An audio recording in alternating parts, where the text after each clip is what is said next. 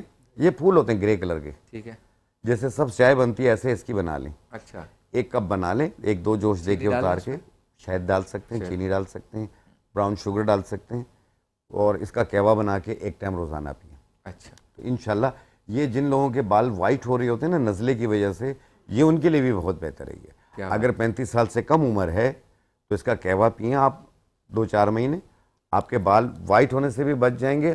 اور 35 سال سے اگر کم عمر ہے تو کالے ہونے کے بھی چانسز ہوتے ہیں، کیونکہ یہ بلغم ریشہ جو الرجی والا یہ ختم کر دیتی ہے. اچھا، ایک عام سی بات جو سڑک پہ ہوتی ہے، بھیجا اور دماغ میں کیا فرق ہے؟ ایک ہی چیز ہے. اور یہ اس کا کوئی سر درد میں جب تعلق ہوتا ہے تو بھیجے میں درد ہو رہا ہوتا ہے، دماغ میں ہو رہا ہوتا ہے، یا یہ دماغ کا درد ہوتا ہے، بھیجا ہی کہلاتا ہے، مطلب بھیجے کا ہی پرابلم ہے اس میں؟ پرابلم ہے. تو یہ کہاں جا کے نیورو سرجن کے پاس جاتا ہے معاملہ سر درد؟ دیکھیں یہ اس صورت میں جاتا ہے جب خدا نہ خواستہ کوئی وینز کا مسئلہ آ جاتا ہے اس میں، یا کوئی لکوہ وغیرہ ہو جاتا ہے، فالج وغیرہ ہو، تو اس صورت میں یہ پھر نیورو ڈاکٹر کے پاس چلا جاتا ہے.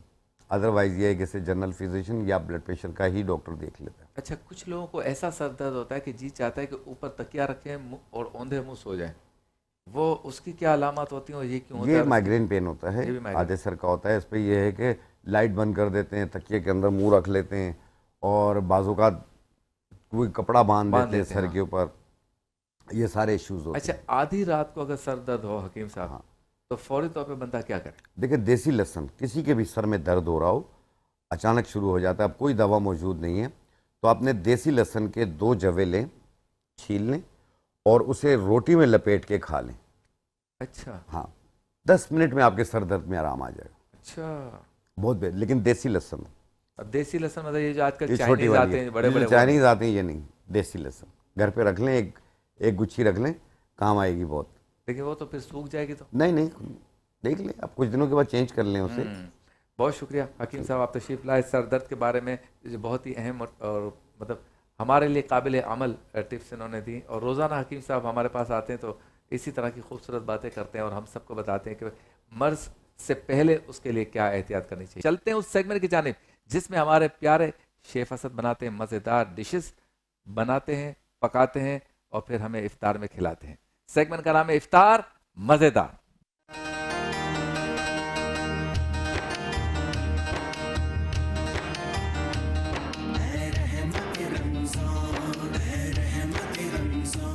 کئی ایسے مواقع آتے ہیں کہ میں ذکر کرتا ہوں ملتان کی لسی, پنجابی سموسا, کراچی کی بریانی, لاہور کی نہاری, یہ ساری باتیں مطلب شہر کے ٹریڈ مارک کے ساتھ ہوتی ہیں.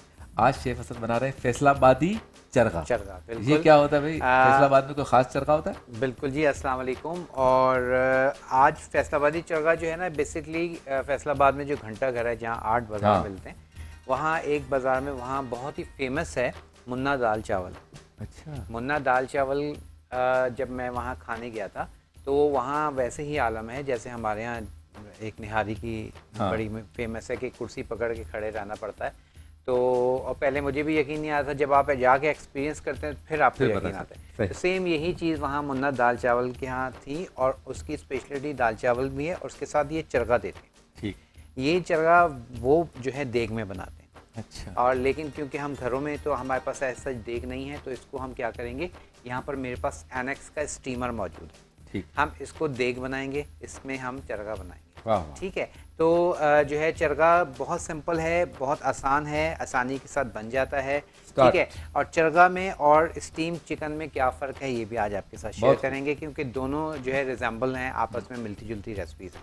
اچھا, سب سے پہلے ہم نے کیا کرنا ہے, چرغا جو ہم نے بنانا ہے اس کے لیے ہم نے چکن کو پہلے میرینیشن کرنی ہوتی ہے. ٹھیک ہے, میرینیٹ کرنا ہوتا ہے, اور اس کے بعد پھر ہم اس کو آگے کا پروسیجر کرتے ہیں. اچھا, میرینیشن کے لیے ہم کیا کرتے ہیں, پہلے تو یہاں پر میں ذرا اسٹیمر آن کر دیتا ہوں. ٹھیک ہے, اینیکس کا ہمارے پاس یہ اسٹیمر موجود ہے, اور اینیکس کے اسٹیمر میں ہم کیا کریں گے, ہم پانی ڈال دیں گے. پانی آپ یہ وہی اسٹیمر ہے جو آپ کہہ رہے تھے کہ بغیر آئل کے بھی چیزیں, یہ تو نہیں, وہ ہے, یہ تو اسٹیمر ہے, وہ ہمارے پاس کہلاتا ہے ایئر فرائر. ہاں ٹھیک ہے, وہ بھی اینیکس کا. جی ہاں. تو اب یہ اسٹیمر جو ہے اس کو میں آن کر دوں گا. پلگ ہم نے آن کر دیا ہے اور یہاں سے ہم نے اس کو آن کر دیا. اچھا, اب ہم نے کیا کرنا ہے, اس اسٹیمر کے اوپر ہم یہ اس کی نیٹ لگا دیں گے اور اس کو ڈھک دیں گے تاکہ ہمارے پاس اسٹیم اس میں تیار ہو جائے. اچھا, اب ہم نے کیا کرنا ہے, یہاں پر میرے پاس چکن موجود ہے, اور چکن آپ دیکھ رہے ہیں میرے پاس ود اسکن ہے. ضروری نہیں ہے, آپ وداؤٹ اسکن بھی لے سکتے ہیں. اچھا, عموماً چرغا جو ہے وہ آپ دیکھتے ہیں فل چرغا ملتا ہے, پورا کا پورا ثابت چکن کو. اگر آپ کے پاس فل چکن ہے آپ فل چکن میں بنا لیں, کیونکہ ہم افطاری کے لیے کر رہے ہیں تو پھر اس کو کاٹنا اس وقت ذرا مشکل ہو جاتی ہے, تو اس لیے آپ اس طرح سے پیسز کر لیجئے. اب اس میں ہم نے کیا کرنا ہے, اپنے تیاری کرنی ہے, تمام اسپائسز لگائیں گے. اچھا جی, اسپائسز میں اب میں شامل کر رہا ہوں سب سے پہلے لہسن ادرک کا پیسٹ. ٹھیک ہے, یہ ہم نے لہسن ادرک کا پیسٹ شامل کر دیا, اور اس کے ساتھ ہی جو ہے ہم نے اس میں ڈالنا ہے yellow food colour. Recipe card بھی سامنے چل رہا ہے. بالکل, ریسیپی کارڈ بھی آ رہا ہے. اور اب میں اس میں ڈال رہا ہوں, اورنج فوڈ کلر میں ڈال رہا ہوں, سیک کا. یہ ہم نے فوڈ کلر اس میں ایڈ کر دیا ہے. ٹھیک ہے, اور تاکہ ہمارے چرغے کا اچھا سا کلر آ جائے. اس کے ساتھ ہی اب اس میں ہم ڈالیں گے ونیگر یعنی کہ سرکہ. تو یہ ہم نے سرکہ ڈال دیا. ٹھیک ہے, اب ان تمام تینوں چیزوں کو ہم مکس کریں گے.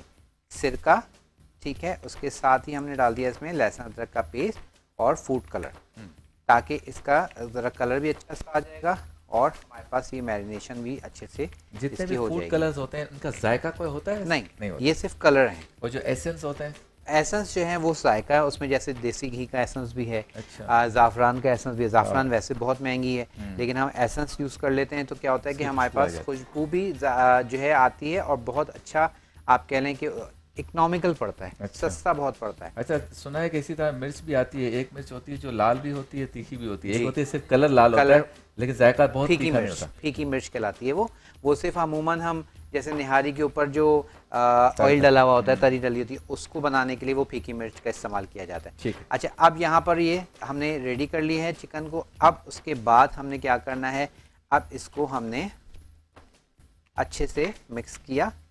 جے ڈاٹ کا شکریہ ادا کرتے ہیں جو روزانہ بھیجتے ہیں ہمارے لیے ملبوسات. SAC سیک کا شکریہ جن کی پروڈکٹس استعمال بالکل. اور اب جو ہم نے اس میں ڈالنا ہے یہ دہی. ٹھیک ہے، دہی کو ہم نے اس میں ایڈ کرنا ہے، لیکن دہی کو ایڈ کرنے سے پہلے اس میں ہم تمام اسپائسز ڈال دیں گے، جس میں میرے پاس موجود ہے یہ جناب چاٹ مسالہ.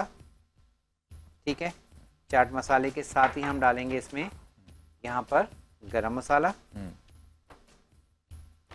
اس کے ساتھ ہی ہم ڈالیں گے اس میں نمک.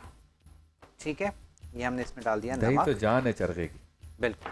اور اس کے ساتھ ہی ہم ڈالیں گے اس میں ہری مرچ. ٹھیک ہے، 1 2 3 ہری مرچ جو ہے وہ ہم ڈال دیں گے اور اس کو ہم فٹافٹ سے کٹ کرتے ہیں تاکہ اس کا جو فلیور ہے وہ اچھے سے ہمارے پاس آ جائے ہمارے چرغے میں. چلیں یہ ہم نے ڈال دیا ہے اور اس کو اب ہم مکس کر لیجئے. مکس کرنے کے بعد ہم نے چکن پہ لگا کے اور اس کو ہم نے اسٹیم ہونے رکھ دینا ہے. اچھا اب چرغے میں اور اسٹیم چکن میں کیا فرق ہے کہ اس میں آپ دیکھ رہے ہیں پہلے ہم مسالہ بنا کے چکن پہ لگا رہے ہیں دہی والا مسالہ اور اس کو ہم اسٹیم ہونے رکھ رہے ہیں. صحیح. اس کے بعد جب یہ چکن اسٹیم ہو جائے گی اچھے سے تو پھر ہم اس کو نکالیں گے اور فرائی کریں گے. صحیح. فرائی کرنے کے بعد پھر اس کا ایک اور مسالہ بنائیں گے اور وہ مسالہ جو ہے ہم اس کے اوپر اسپرنکل کر کے چھڑک کے اور اس کو ہم استعمال کریں گے. صحیح. تو لیکن یہ تو ہو گیا چرغا. اب اسٹیم چکن میں کیا ہوتا ہے کہ پہلے چکن کو فرائی کیا جاتا ہے. اچھا. لہسن ادرک لگا کے سرکہ لگا کے اس کو فرائی کر لیتے ہیں، آئل میں کلر دے دیتے ہیں اور اس میں کلر نہیں ڈالا جاتا. صحیح. اس کا اپنا کلر تھوڑا سا ریڈش ہم اس کو کر لیتے ہیں. اس کے بعد جب وہ ہمارے پاس ریڈی ہو جاتا ہے چرغا سوری اسٹیم چکن، ٹھیک ہے، اس کو چکن فرائی ہو جاتی ہے پھر ہم اس کو دہی والے مکسچر میں ڈالتے ہیں اور اس کے بعد اسٹیم ہونے رکھتے ہیں. تو یہ فرق ہوتا ہے دونوں میں. تقریباً آپ سمجھ لیں تھوڑے سے اسپائسز میں بھی فرق ہے. اور اب اس میں فیصل آبادی جو چرغا ہے اس میں کیا فرق ہے اور کراچی میں چرغا جو ملتا ہے اس میں کیا فرق ہے، یہ ضروری ہے. تو اس میں مین فرق کیا ہے کہ پروسیجر وہی ہے. کراچی کا چرغا ہوتا ہے تھوڑا سا اسپائسی، اس میں ہم ڈالتے ہیں کٹی ہوئی پسی ہوئی لال مرچ اور وہاں یہ نہیں ڈلتی. ٹھیک ہے، آپ نے دیکھا اس میں ہم نے گرم مسالہ اور چاٹ مسالہ ڈالا ہے اور سالن مسالہ ڈالا ہے. تو سالن مسالہ بیسکلی اگر نہیں ہے آپ کے پاس تو چاٹ مسالہ آپ اس میں ایڈ کر سکتے ہیں. ٹھیک ہے. اچھا اب یہاں پر ساتھ ہی اب میں کیا کر رہا ہوں، اس کو ہم فٹافٹ سے اسٹیم کے لیے رکھتے ہیں. اچھا اب اگر اسٹیمر آپ کے پاس نہیں ہے، ٹھیک ہے، تو آپ یہ سارا کام کیا کر سکتے ہیں، آپ جو ہے نارمل دیگچی میں یہ ساری چیزیں ڈال کے آپ نارمل دیگچی میں اس کو ہلکی آنچ پہ پکنے رکھ دیں، اسٹیم کر لیں. اگر آپ کے پاس اوون ہے تو آپ اوون میں بھی اسٹیم کر سکتے ہیں. تو نارمل دیگچی میں یہ کیسے رکھیں گے؟ نارمل دیگچی میں آپ سمجھیں یہ جو ہماری دیگچی رکھی ہوئی ہے اس میں پانی ڈال دیا، آپ اس کے اوپر آپ کو اس طرح کی چھنی رکھ دیں، جالی رکھ دیں، ٹھیک ہے، یا اندر اس میں پانی میں رکھ دیں. تو اس سے کیا ہوگا کہ آپ کی اسٹیمر یہ تیار ہو جائے گا اور آپ فٹافٹ اس کو اسٹیم کر لیجئے. اس میں اصل پہ ٹائمنگ کا بھی ایشو ہے، کتنی دیر یہ اسٹیم رکھا رہے؟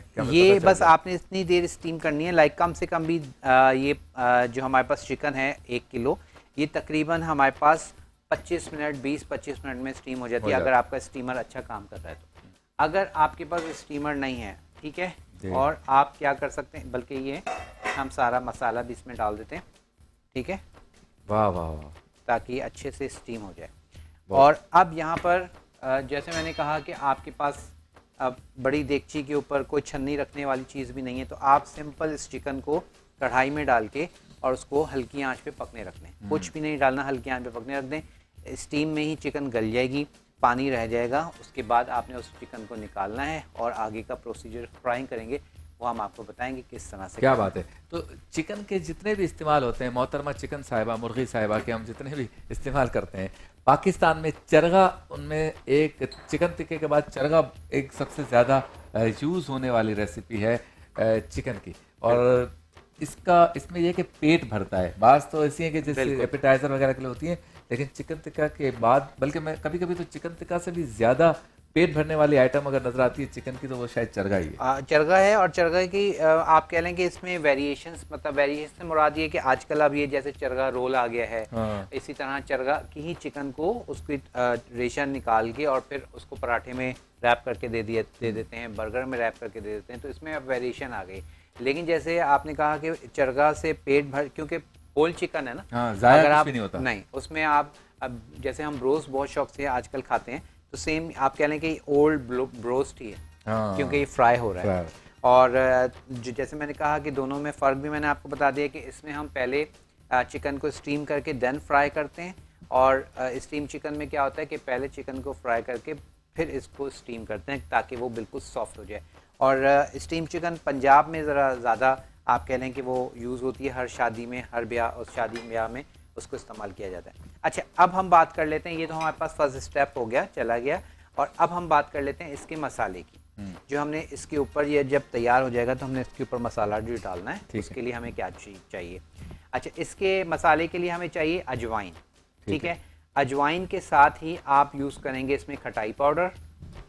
کھٹائی پاؤڈر کے ساتھ ہی آپ دیکھیں گے میرے پاس موجود ہے چاٹ مسالہ یا سالن مسالہ.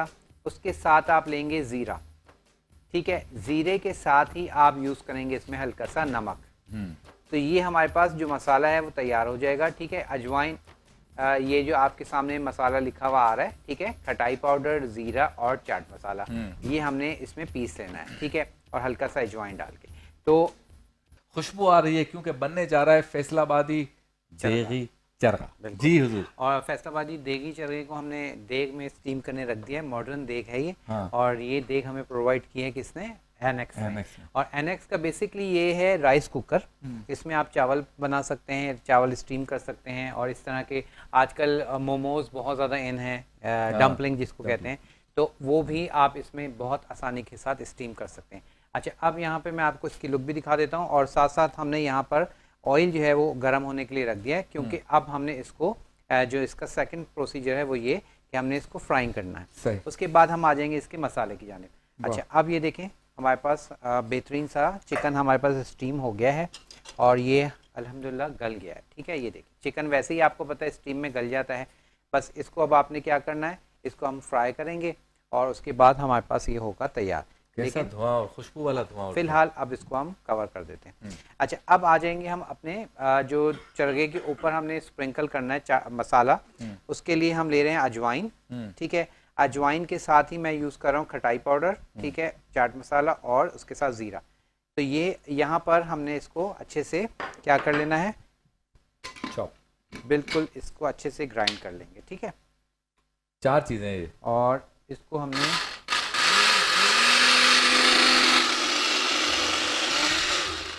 اینیکس کے ہمارے پاس یہ اسپائس گرائنڈر ہے, اور یہ اسپائس گرائنڈر اس حساب سے بہت اچھا ہے کیونکہ اس میں ہر چیز لائک آپ جیسے اناردانہ ہے, اناردانہ ذرا مشکل سے پستا ہے, تو آپ کے پاس یہ اینیکس کا اسپائس گرائنڈر جو ہے یہ آپ کا اناردانہ بہت اچھے سے پیس دیتا ہے. تو اس بیسٹ پارٹ یہ ہے اینیکس کی چیزوں کا کہ آپ کے لیے یہ اگر کوئی پرابلم آتی ہے تو ان کے ہر سٹی میں سروس سینٹر موجود ہے.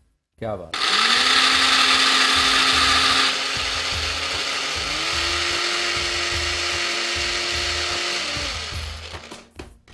چلیے جی, ہمارے پاس مسالہ جو ہے بالکل اچھے سے پس گیا ہے, اور اب میں اس کو نکال کے آپ کو دکھاتا ہوں.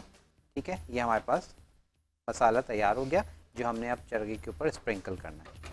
ٹھیک ہے, تو یہاں پر الحمدللہ ریسپی کارڈ بھی آپ کے لیے گاہے بگائے آ رہا ہے. ابھی تک ہم نے کیا کیا تھا, سمپل ہم نے چکن لی تھی, اور چکن میں ہم نے سرکہ, اس کے ساتھ لہسن ادرک کا پیسٹ, اس کے ساتھ فوڈ کلر مکس کیا, دہی میں ہم نے تمام اسپائسز ایڈ کیے تھے, تمام اسپائسز ایڈ کر کے چکن میں لگا کے اس کو اسٹیم ہونے رکھ دیا تھا.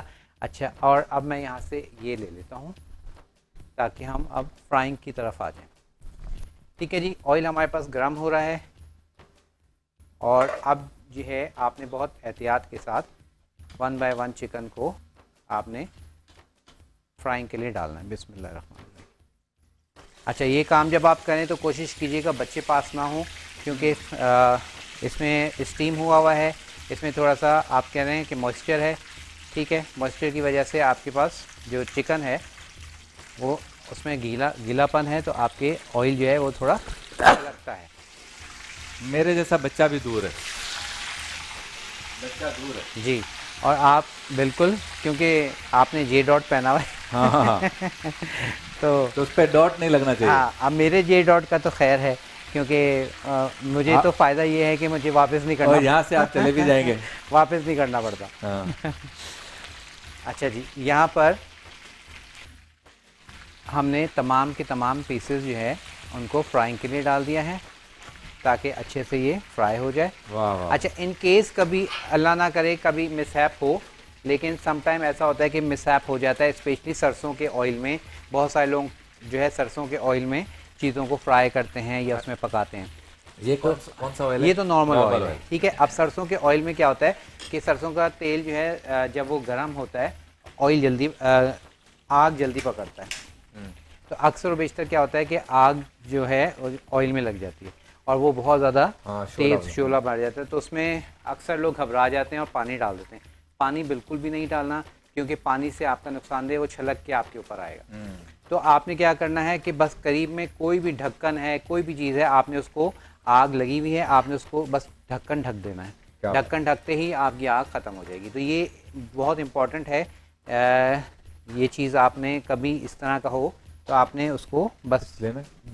یہ جی مکڑی, بالکل اسپائڈر, یہ بڑے کام کا ہے. اچھا, اب یہ دیکھیں ہمارے چرگے کا کلر ڈارک ہو گیا ہے اور یہ ہمارے پاس اس کی میں آپ کو دکھاتا ہوں, یہ دیکھیں لک آ گئی ہے. واہ واہ واہ.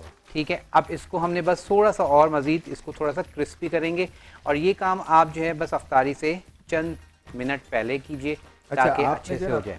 یہ دہی سے جو مسالہ بنایا تھا جی, وہ آپ نے بعد میں اسٹیم کے اوپر ڈال دیا تھا, وہ اب اس کا کیا حال ہے؟ وہ سوکھ گیا سارا؟ نہیں, وہ اندر نیچے ہوگا وہ. اچھا, لیکن اس کی خوشبو جو ہے جی وہ اس میں رچ بس گئی ہوگی. بالکل, یہ دیکھیں, یہ دیکھیں نیچے ہمارا یہ ابھی تک پانی جو ہے وہ اس میں ہے. اچھا, اس میں پانی کی بھی اپنی خوشبو ہے. بالکل.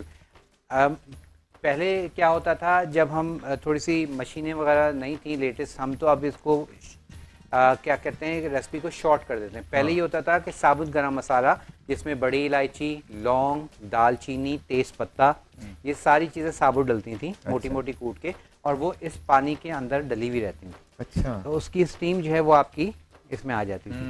اور ابھی بھی جو ہے ہم جو اسٹیم چکن بناتے ہیں اس میں اسی طرح کرتے ہیں. تو چلیں جی, یہ ہمارے پاس الحمدللہ تیار ہو گیا ہے. اس کو اب میں اسٹرینر لے لیتا ہوں, اسٹرینر میں نکالتے ہیں اور پھر اس کو ہم فائنل لک دیتے ہیں. چلیے جی, براؤن ہو گیا گا. لائی, بسم اللہ الرحمن الرحیم, میں اس کو ادھر رکھتا ہوں. ٹھیک ہے, تو یہ اچھا, اب آپ سوچو گے کہ جو ہے ہم نے اس کو چھوٹے پیس کیوں کیے ہیں, کیونکہ ہم نے یہ افطاری میں سرو کرنا ہے. تو بوفے وغیرہ میں تو آپ لوگ دیکھتے ہیں پوری چکن رکھی ہوئی ہوتی ہے, اس کو پھر کاٹ کے دیا جا رہا ہوتا ہے. تو وہ بھی آپ کا طریقہ صحیح ہے, اگر آپ اس کو مینیج کر سکتے ہیں تو آپ پوری چکن کو کر لیجئے. نہیں تو یہ آسان طریقہ ہے کہ آپ نے چکن کو, آپ نے جو فیصل آبادی دال چاول کی بات کی نا, جی, وہاں پہ یہ جو پیسز زیادہ کمفرٹیبل بھی ہے کہ اگر کوئی چاہتا ہے دال چاول کے ساتھ ایک پیس رکھ دے تو وہ بھی ہو سکتا ہے. بالکل. اچھا, وہاں دونوں طرح سے ہے کہ پیسز بھی ہیں اور وہ ہاف بھی مل جاتا ہے. چلیے, اچھا, اب یہاں پر ہمارے پاس چرگا تیار ہو گیا ہے. اب باری ہے اس کے اوپر اسپرنکل کرنے کی اپنا یہ مسالہ. ٹھیک ہے, تو اب اس کی جان ہے یہ بھی. بالکل, اس مسالے سے جو ہے اس کا آپ کہہ لیں کہ ذائقہ جو ہے وہ ڈبل ہو جاتا ہے. واہ واہ, ابھی تو مسالہ ڈل رہا ہے اور پی سی آر میں شور ہو رہا ہے. صبر کرو, رکو ذرا, چلیں, لذت بہت ہے, بہت کے چکر میں سب ہو گیا ہمارا کام. چلیے جی, یہاں پر الحمدللہ ریسپی ہمارے پاس کمپلیٹ ہو گئی ہے اور اب اس کو ہم سرو کر دیتے ہیں. ٹھیک ہے جی, تو مزیدار سا, اب یہ چرگا مزیدار ہے یا نہیں ہے تو آپ لوگ بتائیں گے جب اس کو بنائیں گے, کھائیں گے. اور ایٹ ٹرالی پر بھی آپ اس کو اپنے چرگے کو رکھ سکتے ہیں لوگوں کے لیے, ڈفرینٹ جو آپ کے گیسٹ آئیں. اور اچھا, اس میں کوئی ہارڈ اینڈ فاسٹ رول نہیں ہے کہ آپ نے اسکن والی چکن چاہیے یا وداؤٹ اسکن چکن, جو بھی آپ کے پاس اویلیبل ہے وہ آپ لے سکتے ہیں. ٹھیک ہے, چلیے جی اس کو اب ہم اچھے سے مسالے سے کوٹ کیجئے اور اس کو انجوائے کیجئے. چلیے جی ہماری ریسپی بہت خوب, زبردست. تو ریکیپ فاسٹ. بس فٹافٹ سے ہم بتا دیتے ہیں کہ چکن ہم نے لی تھی سب سے پہلے سرکہ, اس کے ساتھ لہسن ادرک کا پیسٹ اور اورنج فوڈ کلر ڈال کے مکس کیا تاکہ اورنج کلر اچھے سے اس میں آ جائے. اس کے بعد دہی میں ہم نے تمام اسپائسز ڈال دیے تھے, دہی میں ہم نے ڈال دیا تھا نمک. ٹھیک ہے, اس کے ساتھ ہی ہم نے گرم مسالہ پاؤڈر ڈالا تھا, چاٹ مسالہ پاؤڈر ڈالا تھا اور اس کے ساتھ ہی ہم نے اس میں ڈالا تھا سالن مسالہ. ٹھیک ہے, اس کو اچھے سے مکس اپ کیا اور مکس اپ کرنے کے بعد ہم نے دہی والے مکسچر کو چکن میں لگا کے اور اسٹیم کر لیا. اب اسٹیمر نہیں ہے تو کوئی مسئلہ نہیں ہے, آپ جو ہے کڑھائی میں ساری چکن ڈال کے مسالے کے ساتھ ہلکا پانی ڈال کے اس کو ڈھک کے 10-15 منٹ چولہے پہ پکا لیجئے. چکن گل جائے گی, اسٹیم ہو جائے گی. اس کے بعد آپ یہی پروسیجر کر لیں جو ہم نے کیا ہے, اس کو فرائی کریں. فرائی کرنے کے بعد مسالہ جو ہم نے بنایا ہے مسالہ ڈالیں اور اس کے بعد اس کو آپ انجوائے کریں. بہت شکریہ شیف اسد, آپ کا روزانہ مزے کی ڈشز بناتے ہیں, اس چرخے کو افطار میں نہیں چھوڑ رہے. چلتے ہیں اس سیگمنٹ کی جانب جس میں علماء کرام ہمارے ساتھ ہوتے ہیں, خاص موضوع ہوتا ہے, ہم سوالات کرتے ہیں, وہ کوشش کرتے ہیں مختصر وقت میں سوالات کے جوابات مل جائیں اور موضوع کا احاطہ ہو سکے. سیگمنٹ کا نام ہے عالم ٹائم.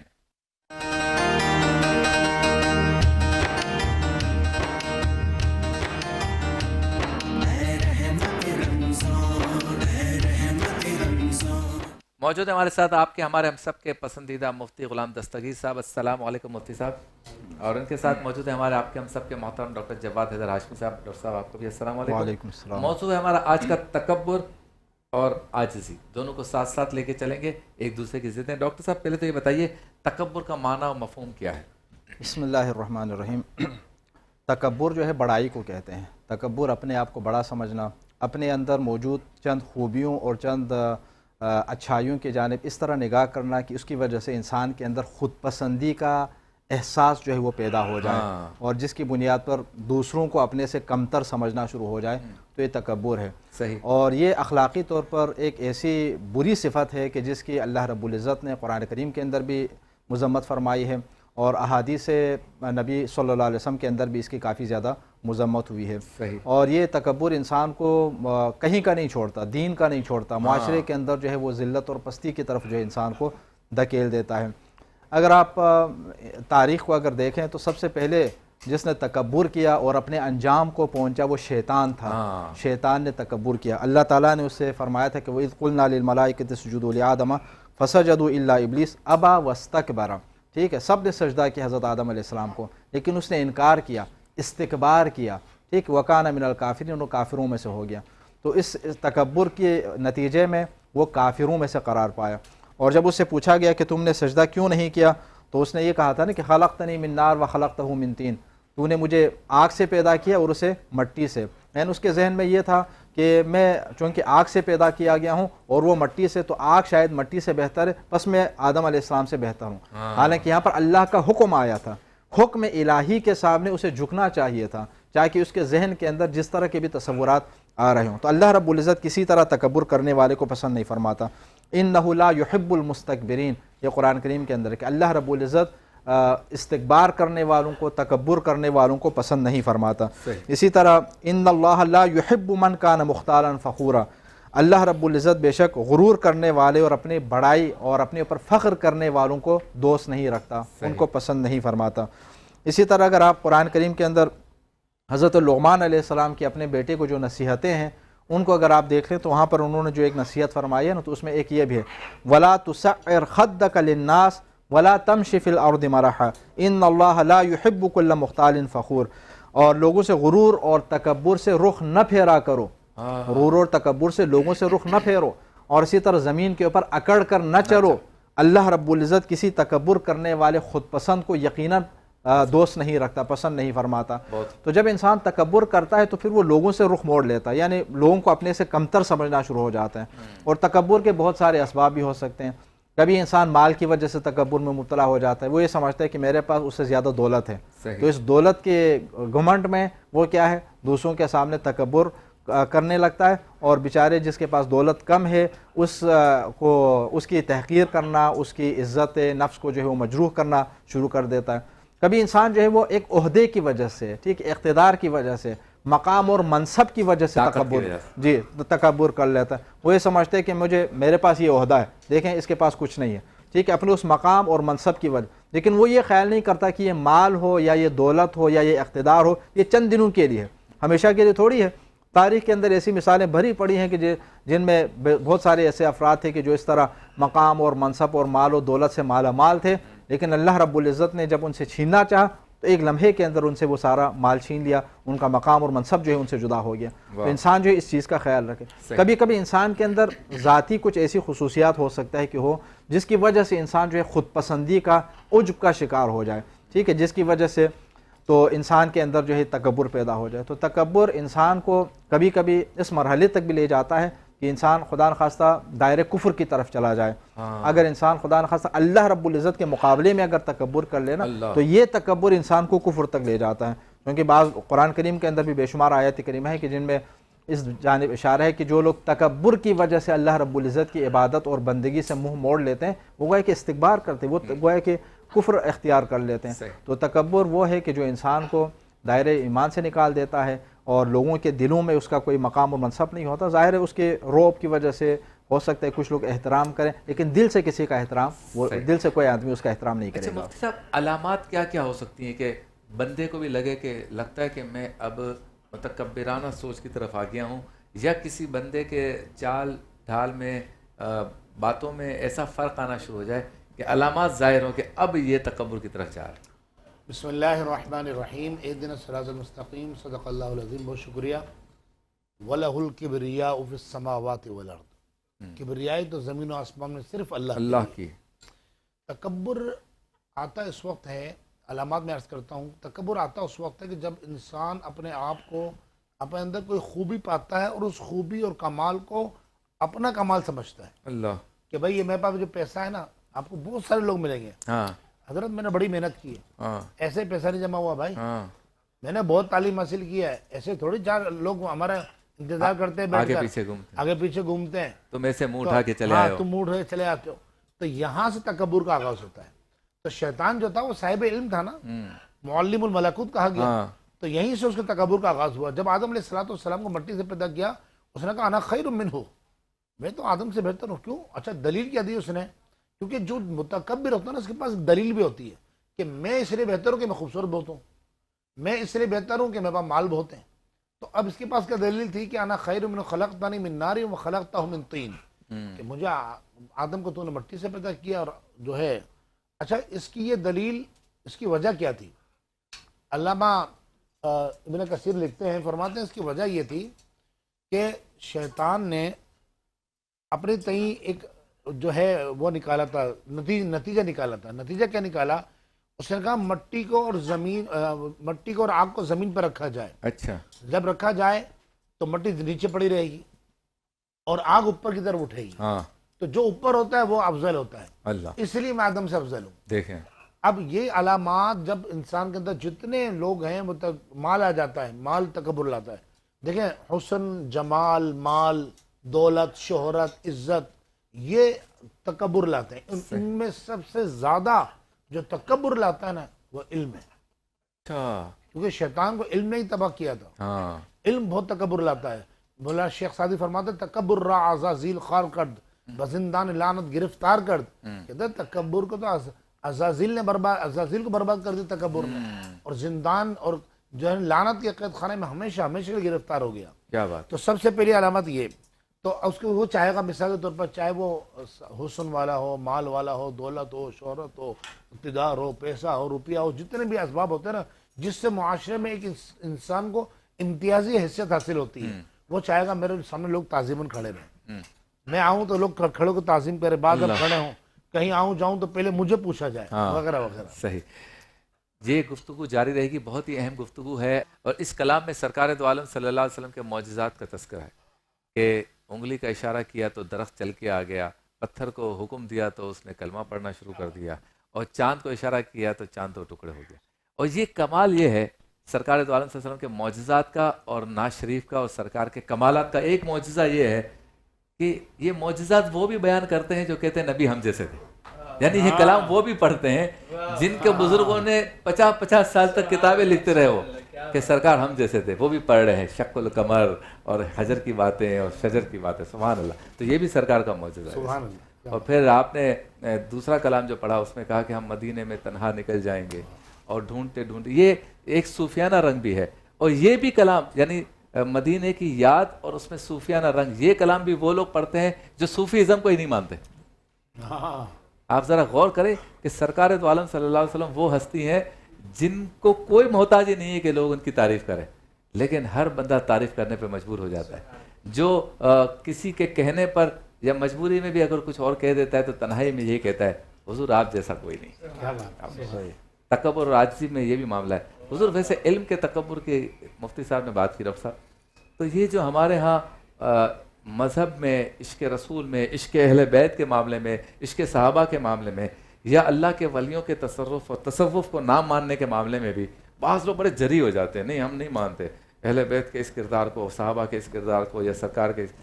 وہ بھی تکبر کی ایک قسم ہے، لیکن پھر وہ گرتے بھی ایسے اوندھے منہ ہیں کہ وقت خود بتا دیتا کہ آپ غلط ہیں. جی ہاں، دیکھیں دینی معاملات کے اندر تکبر ویسے بھی برا ہے. توحید کے معاملے میں اگر ہو، رسول اکرم صلی اللہ علیہ وسلم کی رسالت کے معاملے میں اگر ہو، تو یہ تو باقاعدہ کفر کی طرف انسان کو لے کے جاتا ہے کہ ان کے مقابلے میں اگر کوئی تکبر کر لے. قرآن کریم کی آیت بھی اس حوالے سے موجود ہے. اور ظاہر ہے انسان جب خود پسندی کا شکار ہو جاتا ہے تو یہ اسے دین سے دور ہی لے کے جاتا ہے. اس طرح کی بہت ساری مثالیں بھی ہمیں ملتی ہیں تاریخ کے اندر بھی. بہت سارے ایسے افراد کہ جو دین کے دائرے میں نہیں آئے، ٹھیک ہے، ان کے سامنے انبیاء کرام موجود تھے، ان کی ہدایتیں موجود تھیں، انبیاء کرام کے معجزات تھے، لیکن اس کے باوجود وہ ماننے سے انکار کرتے تھے، تسلیم کرنے سے انکار کرتے تھے. کس وجہ سے؟ تکبر کی وجہ سے. کسی نہ کسی طرح وہ تکبر کا شکار تھے. ایک روایت آپ کے سامنے پیش کر دوں. ابو جہل ایک دن خانہ کعبہ کا طواف کر رہا تھا اپنے دوست اخنس بن شریق کے ساتھ. اچھا. تو حضور اکرم صلی اللہ علیہ وسلم کے اعلان نبوت کے بعد کا زمانہ ہے. مکے کے اندر یہ خبریں بہرحال بہت پھیلی ہوئی ہیں اور ہر ایک کی زبان کے اوپر بہرحال آپ ہی کا تذکرہ ہے، یا آپ کی حمایت میں جو ایمان والے ہیں اور دوسرے جو ہے آپ کی مخالفت میں. صحیح. تو طواف کرتے کرتے ابو جہل نے ایک جملہ کہا. اچھا. وہ انتہائی حیران کن ہے، آپ دیکھ لیجئے. ابو جہل نے کہا کہ واللہ لا اعلم انہ لصادق، کہ اللہ کی قسم میں ضرور جانتا ہوں کہ وہ سچے ہیں. حضور اکرم کے بارے میں انہوں نے کہا. تو اخنس بن شریق چلتے چلتے رک گیا.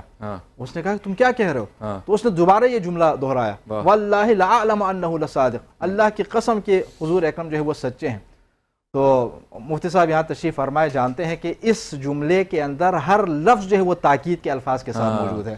خود قسم تاکید کے آتا ہے، خود مادے علم تاکید کے لیے، اور اس علم کے اوپر لام تاکید دوبارہ، اور پھر لا علم ان خود تاکید کے لیے، صادق کے اوپر دوبارہ لام تاکید. یعنی اتنے تاکید اور یقین کے ساتھ وہ کہہ رہا ہے کہ وہ سچے ہیں.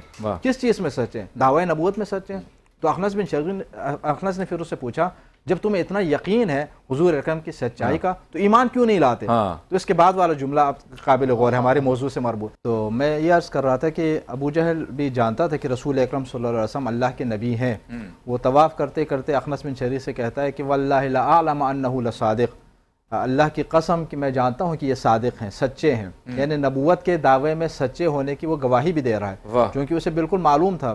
وہ نہ جاننے کی وجہ سے انکار نہیں کر رہا تھا. پھر اس نے پوچھا کہ اگر تم جانتے ہو تو ایمان کیوں نہیں لاتے؟ تو اس کے بعد اس نے جو جملہ کہا وہ یہ تھا، کیا تم یہ چاہتے ہو کہ قریش کی خواتین مجھ عامر بن حشام کو تانا دیں کہ میں عبداللہ کے یتیم کے اوپر ایمان لایا؟ اللہ. یعنی اس کے دل کے اندر یہ غرور بیٹھا ہوا ہے کہ وہ اپنے آپ کو سردار سمجھتا ہے، اپنے آپ کو بڑا سمجھتا ہے. اور حضور اکرم صلی اللہ علیہ وسلم چونکہ ظاہر ہے آپ کی والد ماجد کا سایہ سر سے اٹھ چکا تھا تو ان کو ایک یتیم کے طور پر دیکھ رہے ہیں. یعنی اپنی برتری کے اس زعم میں، اس نشے کے اندر گرفتار ہو کر وہ آپ کے اوپر ایمان لانے سے انکار کر رہا تھا. نہ جاننے کی وجہ سے نہیں، ہو سکتا ہے کہ کچھ لوگ نہ جاننے کی وجہ سے ایمان نہ لاتے ہوں، لیکن جو سردار وغیرہ ہوتے تھے نا، گزشتہ انبیاء کرام علیہ السلام کے دور میں بھی ایسے قرآن کریم کے اندر بھی ہے. ان کے لیے آپ اگر قرآن کریم میں الفاظ کو اگر تلاش کرنا چاہیں، ملأ کا لفظ استعمال، قال الملأ من قومه، قال الملأ، یہ جو ملأ ہوتے تھے یعنی سرکردہ افراد، سرکردگان، ہم اپنی زبان میں سرکردگان جو بڑے لوگ ہیں، وہ ہمیشہ ہر نبی کے زمانے میں ان بڑے لوگوں نے جو تکبر کا شکار ہوتے تھے, جو غرور کا شکار ہوتے تھے, اپنے آپ کو بڑا سمجھنے والے ہوتے تھے, انبیاء کرام علیہ السلام کا انکار کرتے تھے.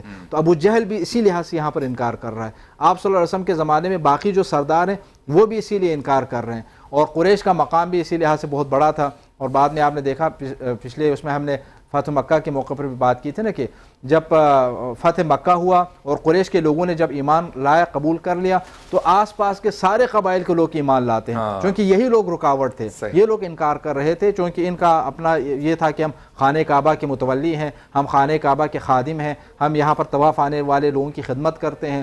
جو اس طرح کا ایگزام ان کے اندر موجود تھا, ایمان نہیں لا رہے. جب وہ ایمان لائے تو باقی بیچارے جو ان کی وجہ سے رک گئے ہوئے تھے وہ سارے لوگ بھی دائرہ اسلام کے اندر آ گئے.